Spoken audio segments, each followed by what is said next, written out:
survey. It's an overview, so we're going to try and keep pushing along. So I'm not going to spend too much time on this slide. I just thought I'd remind us all where we're at. We're the yellow one, class number 2. We're going to look at Job's tragedy. We have 2 chapters of the book ahead of us. So let's get right into it. All right.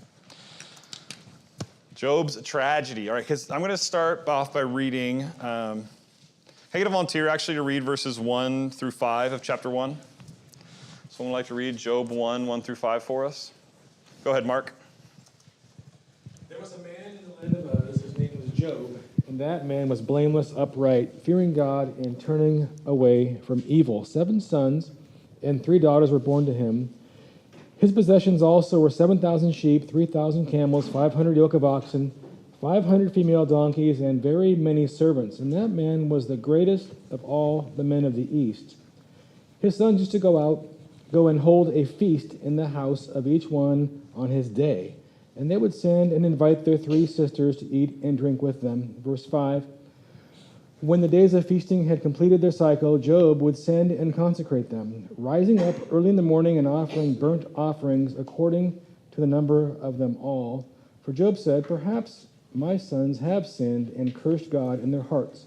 Thus Job did continually. Awesome. Thank you, Mark. So how is Job described in these verses? What do you see? Yeah. Yes, blameless, upright, and fearing God. Good. That's the immediate, description we get, which is unbelievable. Would that God could say that about all of us, right? Hope that's what he says about us. How else is he described in these verses? Prosperous, right? He has lots of wealth, which is expressed in the livestock he has, and even the fact that he has lots of servants. He supports a lot of people. A lot of people are working in his house. Good. How else is he described? You could extrapolate that he's caring. Yeah. Doing all that for his family. He is giving sacrifices of concern for them, for others. Yeah, that's one of the ones that I think is so fascinating. Just a little insight into his week, right? That he would offer these sacrifices for his sons and daughters. And what is he saying when he's offering these sacrifices in verse 5? I don't know if anything's happened, but perhaps it seems likely, it seems possible at least that my sons might have sinned and cursed God in their hearts, so I might as well offer a sacrifice for them. He took his job as a father, as a spiritual, sometimes the patriarchs likely. He took his job as the patriarch of the family seriously, that he was interceding for his family. Why do you think his personal character is so important for us to understand? This book starts right off. This is who Job is. This is how great he is. And with everything we know is going to follow, why is this description so important? Go ahead. It helps us understand why God approved of him and what God approves in.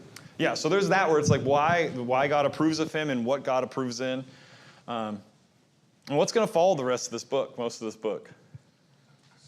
Sorrow, suffering. What else was said? Despair, right? Just pain. Monty, what were you going to say?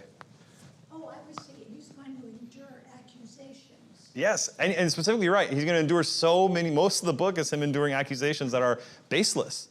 We know they're baseless. Job is confident they're baseless. God knows they're baseless. No one else does. Satan, but the people on earth, no one else knows that.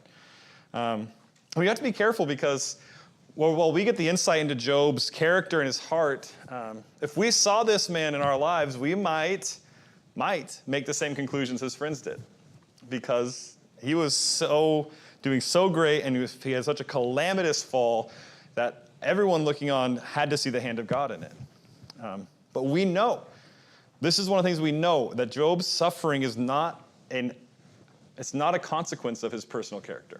And that's one of the most important details of this whole book to keep in mind. Good. Let's move on. Can I get a volunteer to read verses 6 through 12 for us, please? Someone like to read that for us? Go ahead, Mom. Now there was a day when the sons of God came to present themselves before the Lord, and Satan also came among them. The Lord said to Satan, "From where do you come?" Then Satan answered the Lord and said, "From roaming about on the earth and walking around on it." The Lord said to Satan, "Have you considered my servant Job?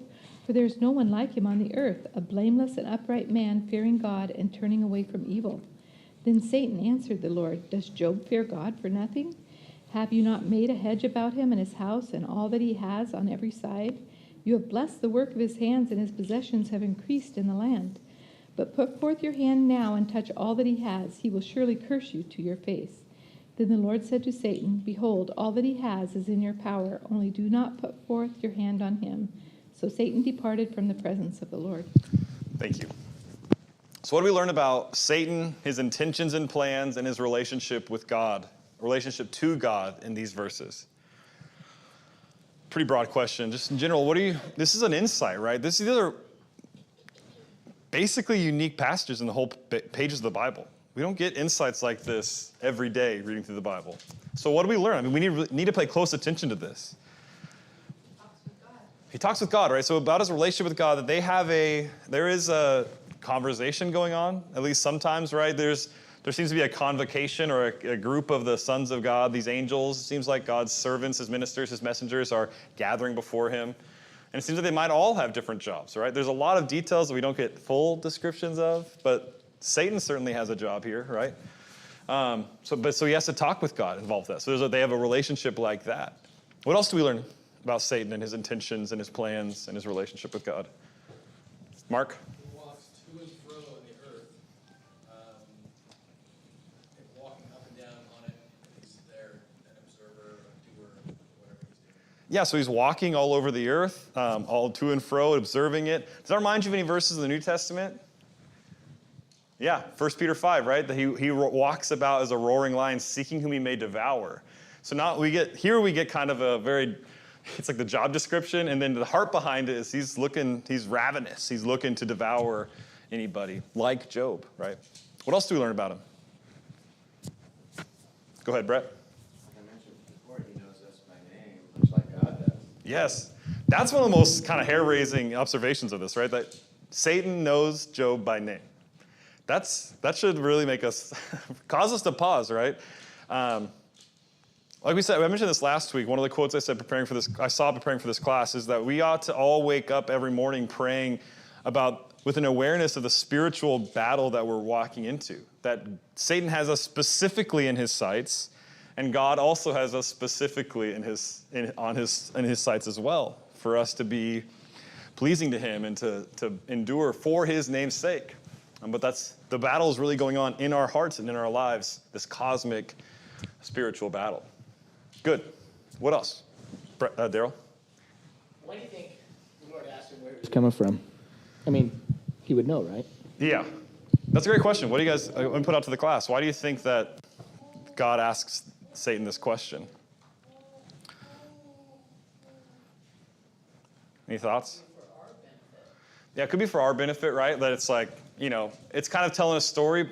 Well, I think one of the difficult things in all of this is that there has to be some amount of, the fancy word scholars would use is anthropomorphizing. It's like the idea that God isn't like us. He's not a man, and Satan isn't either. But I think part of this is kind of, it's leading up to this question about Job, I think. I think it's kind of, to me, that's the force of it. He's allowing for Satan to answer that question. Mike and then Nancy?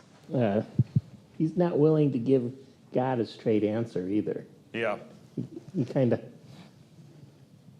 Yeah. he kind of steps around it, Mm-hmm. afraid to, when more than likely he was there for Job. Yeah. Yeah, maybe that is an interesting insight. Like God asks him, hey, where have you been? And Satan's like, I've been places, I've been around. You're right, it is a skirting answer. Nancy? Think of how in Genesis with Adam and Eve, God asked, where are you? Yeah. In the garden after they sinned. So Yeah.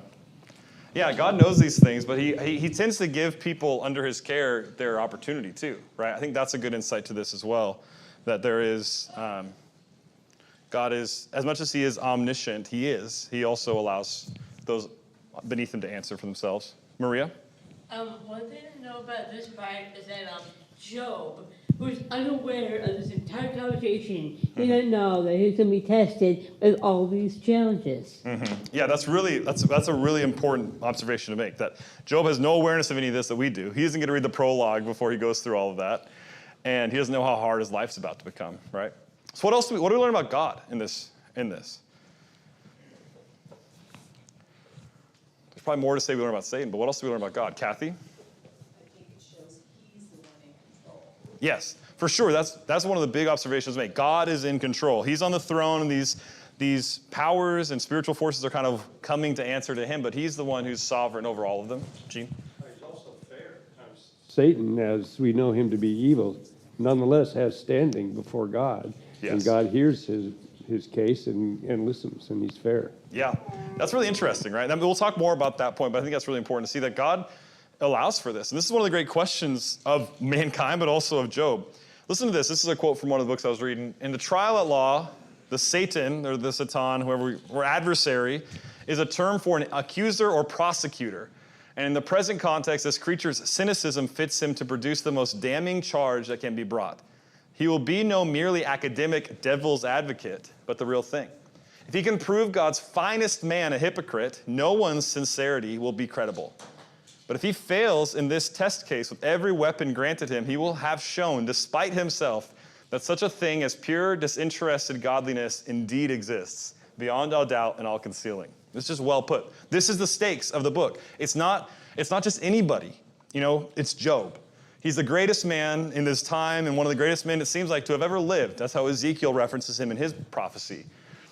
And it's important to see that Satan and God both pick Job. They both agree upon Job for this test because of these reasons. Listen, like this one, if Satan can prove God's finest man a hypocrite, nobody's sincerity will be credible.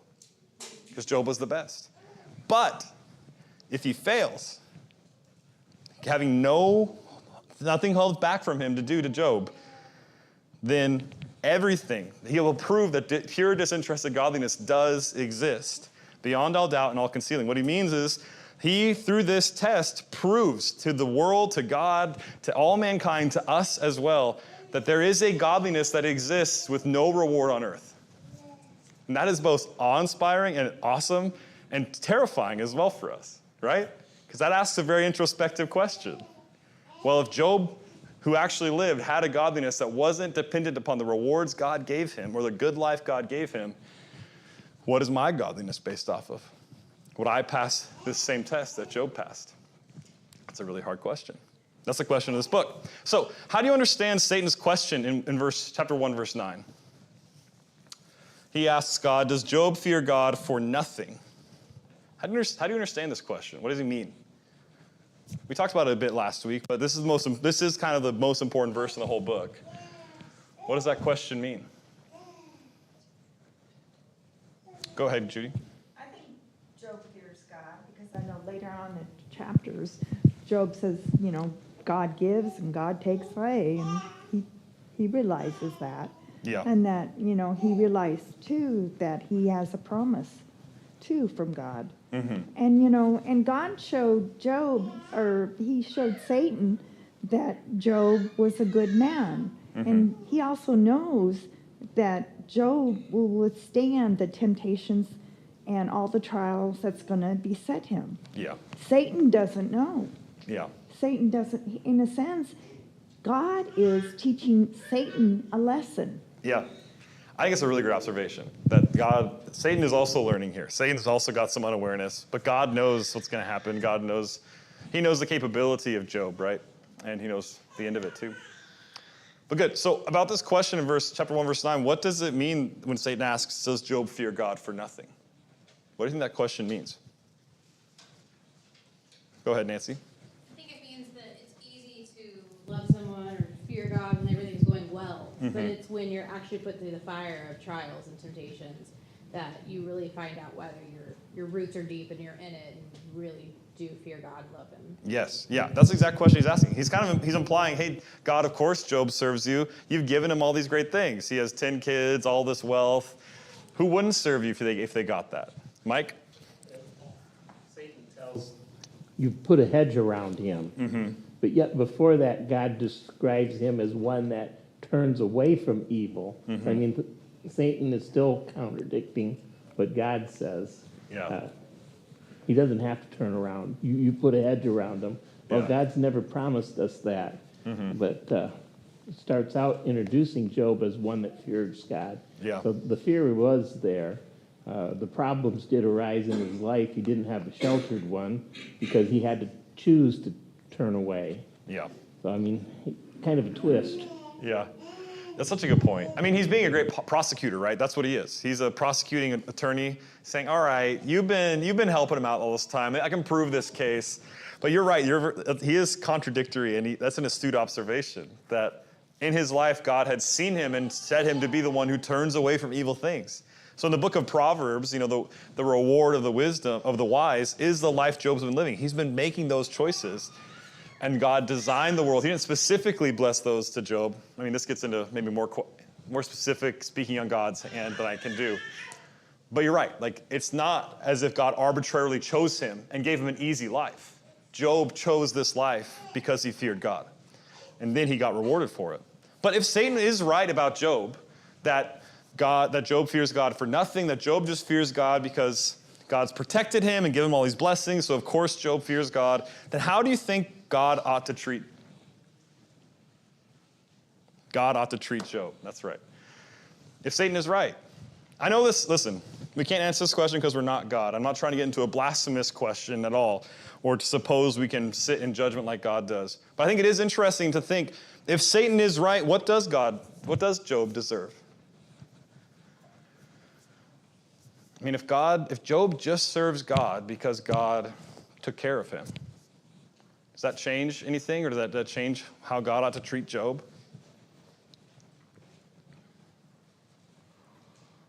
Maybe we can answer that question as we go along. I think it's a really important question to keep in our minds. It's an interesting question. It's a question I hadn't considered until I was preparing for this class, and I saw someone else ask that question. I was like, that's a thinker. I don't know if I have a great answer for that question. I don't know how God ought to treat anybody, honestly. But this question is what leads to God allowing Satan to take everything from Job, to prove whether or not that's the case. And that becomes, we'll talk more about this idea, but that becomes kind of one of the thrust of this entire book. Before we move on, anyone want to try and take a stab at answering this question? Dave? I don't know about answering that question. It makes me think about a couple things. Mm-hmm. One is God is Jesus. Mm-hmm.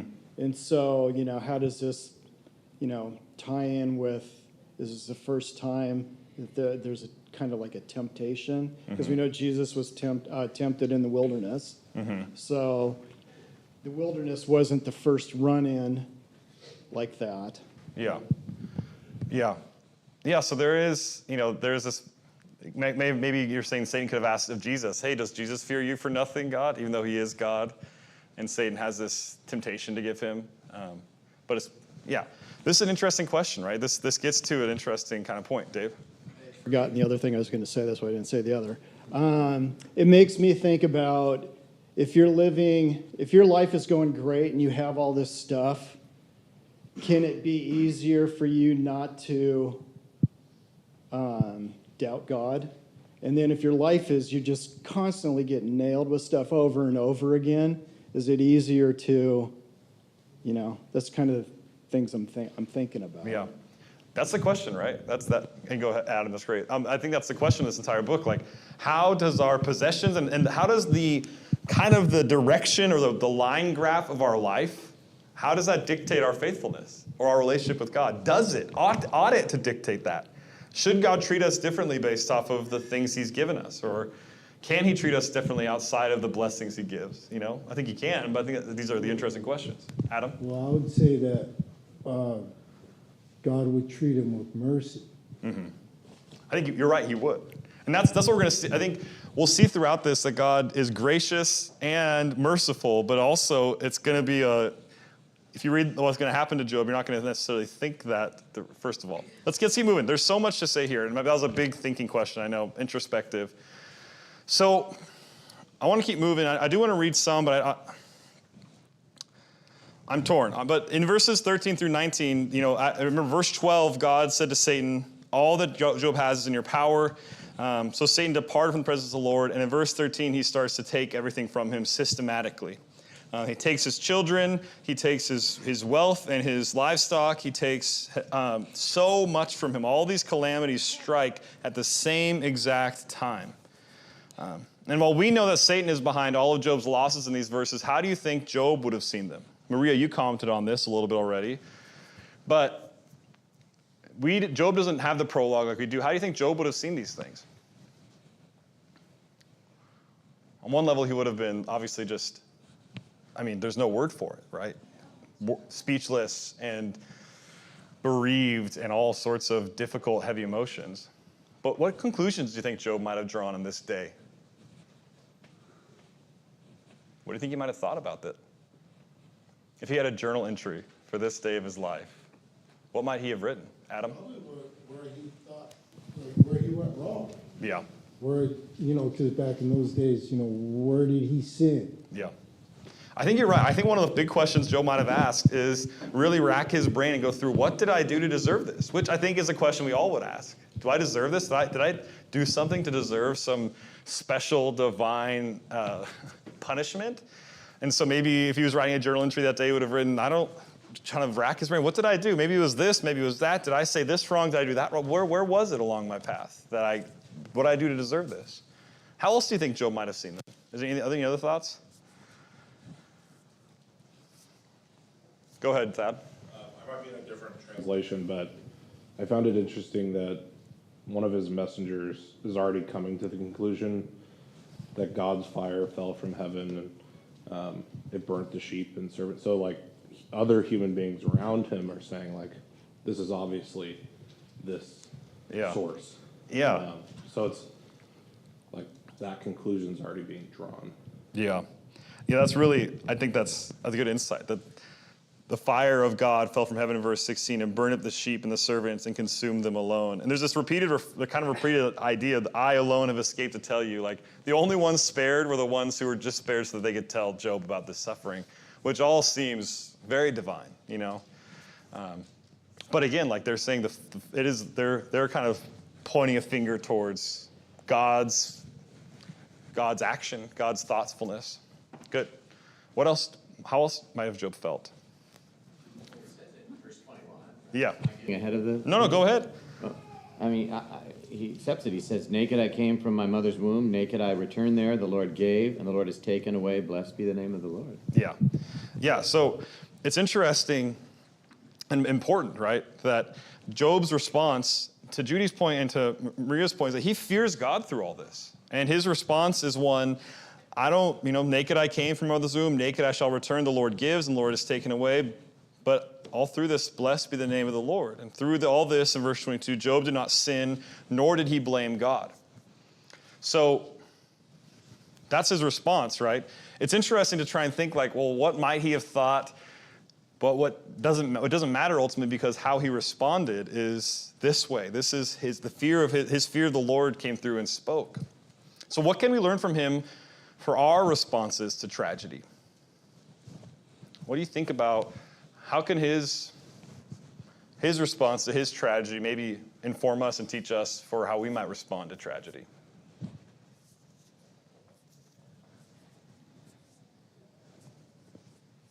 Mark? Well, we're just getting warmed up, but along the ways here, we see Job going through so much and suffering, and it's just getting started. But along the ways, we come to a conclusion along the ways personally, like, no matter what we're going through, we're never going to be able to get to heaven and Judgment Day and say, God, it was just too hard. Yeah. I couldn't bear it anymore. Yeah. When you see what Job is going through and the faith that he has, it shows us, well, yes, it is possible to have that kind of faith. Yeah. Yeah, there is an important, I think, conclusion or observation of this, that there is no tragedy so severe that it plucks our faith from us, right? That it takes our faith away from us. And that might be a hard lesson for us, or it might be an encouraging lesson. I think it's both. But that is one of the hard lessons of this. Go ahead, Dad. After coming from the book of Ecclesiastes, it seems like the conclusion to Ecclesiastes was, fear God and keep his commandments, for this is the whole duty of man. And it seems like this is exactly what Job did, regardless of the circumstances he is coming out of or suffering through. He worshiped God. He feared God and kept his commandments. Yeah. No, tagging along with Mark's, that's a great, regardless of anything, right? And you can say that in theory. You can read Ecclesiastes 12, 13, and 14, like, yeah, that's my life. But sometimes until the rubber meets the road, we don't even know if that's true. I think Job, like to Mike's point, I think Job already knew this was true in his life. I don't think this is the first time Job ever had to struggle in his faith. Just because I tend to believe that people who have faith like Job, it doesn't come in a vacuum. That's a theory, that's a hypothesis, but I think that's true. But this suffering certainly allowed, it thinned the veil to where you couldn't help but see where his faith really was. And that he really did live that out, even in the hardest moments. You can't fake this. You can't feign this kind of faith when these things happen to you. It's amazing these are the words out of his mouth. I mean, you think about how easy it is for us to say the wrong thing in a right moment, let alone in a hard moment. And this is the hardest moment, way harder than many moments any of us have faced, and his words are a blessing. It's pretty incredible. Good. What else might we learn from him about our responses to tragedy in our lives? What do you think of his response in light of Satan's initial accusation? I mean, Satan says, hey, does Job fear God for nothing? And then Job loses all this and blesses God. Satan's case has already fallen apart a little bit, which I think is cool. I mean, I think a lot of times we read so much in the Bible about how all the success stories, Satan is more successful, it seems like, in the Bible than, well, he definitely is more successful than we'd like him to be. And it seems like his successes outweigh his failures. But here we start to see he doesn't always win. His accusations aren't always true. And that, I think, there's a lot of hopefulness for us to build off of in our lives. No matter what the tragedy or the difficulty or the temptation is before us, there's a lot of blessing in that. Kathy? There's times when our faith is tested, and he was definitely tested. And we grow through those tests, right? Hopefully. Yeah. So. Absolutely. Absolutely. I think one of the interesting questions for Job, and I'm not trying to answer this right now, I think at some point we'll talk about this and answer this question. Do you think God allowed this to happen to test Job? And I think the answer is somewhat yes, but also it depends how you define all those terms. But this is one of the interesting questions I think we need to ponder as we read this. So, at the end of chapter 12, when it says that he can have all his belongings, but don't lay a hand on him. Yeah. So he's protecting Job. Yes.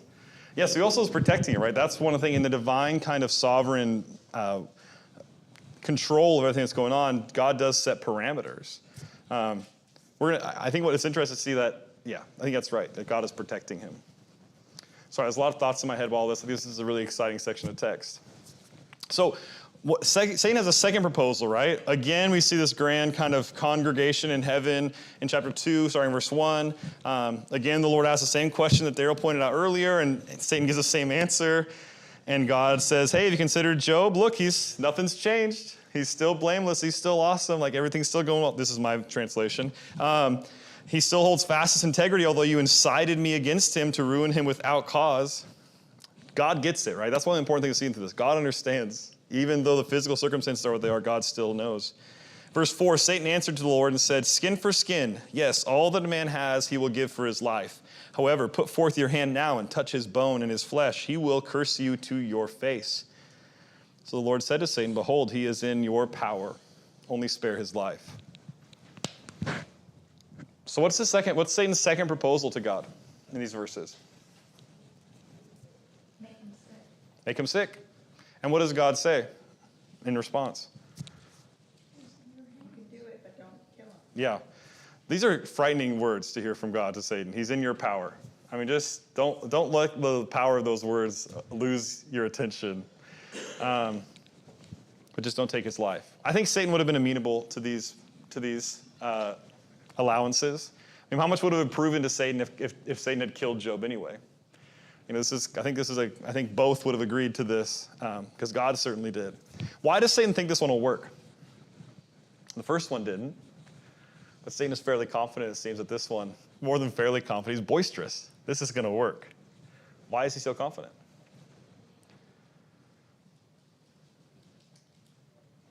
Go ahead. I think it's because it'll affect him personally. Yeah. It'll affect his body, and it'll make him hurt a lot more. Mm-hmm. And it's something that he'll have to endure. Yes. And then, like I said, when people get sick, they kind of go into despair and, don't think that, with all this other situation around him, now he's been afflicted. Yeah. Yeah. There's no avoiding it, right? If you're sick and suffering and covered in boils from head to toe, like we know Job's going to be in a second here, can't avoid the agony. And again, I think this again speaks to how severe Satan's tests might be in our life, how severe the temptations might be, and yet we again are going to see that Job holds his integrity. I know we're keeping along right quickly, but do you think Job's wife, as we read, listen to how Job's wife, she enters this picture the first time, like, I haven't even thought about Job's wife until we get to Job 2:9. And then his wife says to him, do you still hold fast your integrity? Curse God and die. But he said to her, you speak as one of the foolish women speaks. Shall we indeed accept good from God and not accept adversity? In all this, Job did not sin with his lips. Do you think Job's wife would have passed Satan's test in chapter 1, verse 9? Tough, right? It's tough. What does Job's response to his wife tell us about his loyalty to God, though? What do you say? It's top priority. And the fact that his closest relationship even with his wife is telling him, hey, like this, if there's ever a time where you could justifiably cut ties with God, this is it. This is like when Satan possesses Peter and tempts Jesus to not go to the cross, right? He says, get behind me, Satan. You're not minding the things of earth. Like, it almost seems to that level where Job's like, hey, like, you're tempting me. Like, his loyalty to God is not going to be touched with that. That's not where it's at. This line is so important to see. Shall we indeed accept good from God and not accept adversity? Many people would say yes. Maybe not with our words, maybe not in our kind of, this is what I believe about God, but in our actions, the second things aren't going our way, forget this. This isn't why I got involved with my faith. Go ahead. Well, it's a direct address to what Satan had said just a few moments ago. Yeah. His proposal to God is that Job will fail and he will curse you. And then Job says this. It's direct on point to that. Yeah. It's almost like Job can hear the conversations. Even though he can't, right? But like by faith and by his incredible loyalty, he has the answers for things that he doesn't even know is going on. But he gets it. Like, if I can accept all this good from God, then I'll accept the bad too. And that's just again, all these moments, these interactions, these words from Job and what he endures, they're important introspective questions. They're mirrors for us to ask ourselves, could I respond like that in these moments? Because faith isn't always going to be easy. In fact, if we learn anything from the New Testament, from Jesus' example himself, Paul says anyone who desires to live godly in Christ Jesus will suffer persecution. We ought to be pretty confident that maybe not Job-like things will happen, but things will happen that will test our faith. And we have to accept both the good and the bad. So in verses 11 through 13, listen to this. Verse 11, now when Job's 3 friends heard of all this adversity that had come upon him, they came, each one from his own place, Eliphaz the Temanite, Bildad the Shuhite, and Zophar the Naamathite. And they made an appointment together to come to sympathize with him and comfort him. When they lifted up their eyes at a distance and did not recognize him, they raised their voices and wept. And each of them tore his robe, and they threw dust over their heads toward the sky. Then they sat down on the ground with him for 7 days and 7 nights, with no one speaking a word to him, for they saw that his pain was very great. Why did his 3 friends travel to see him? To comfort him. What an honorable friend-like mission to have, right? What'd you say, Monty? Yeah, they want to visit him in his distress. These guys cared about Job, right? They traveled from their homes. They left everything to come and be with him. And how long do they stay? For a week, right?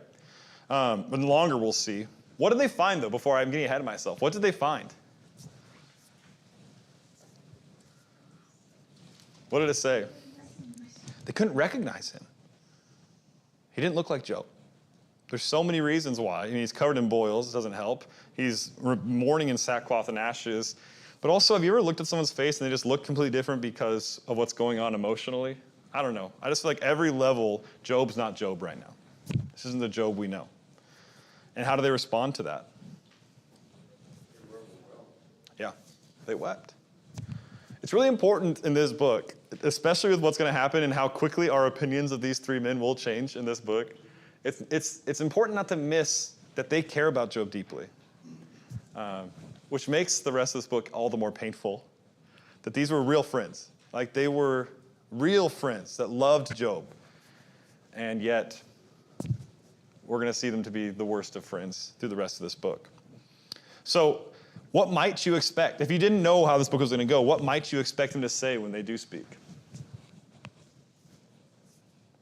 mean, just in general terms. I'm not looking for specifics, but in general terms, how might you expect them to talk to Job after being silent for a week and being there with him?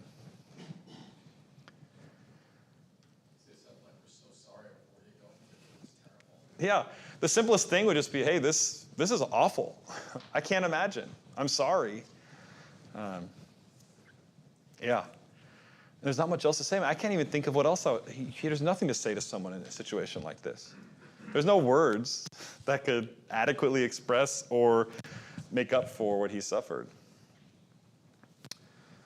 But that'll be one of the big questions that hangs up as we think about it, as when we get to see the response a couple weeks from now. It'll be interesting. So I'm putting these questions up there not because we're really going to spend a ton of time discussing them tonight. This is the question of the book, in a sense. But why does Job suffer? I've heard someone say that there are mainly two reasons why people suffer. One, we suffer, like Proverbs so aptly points out, because we've sinned and we've been foolish and we're paying the consequences, right? And thank God that he's put consequences into sinful actions. We need to see God's grace in that, which is a hard thing sometimes.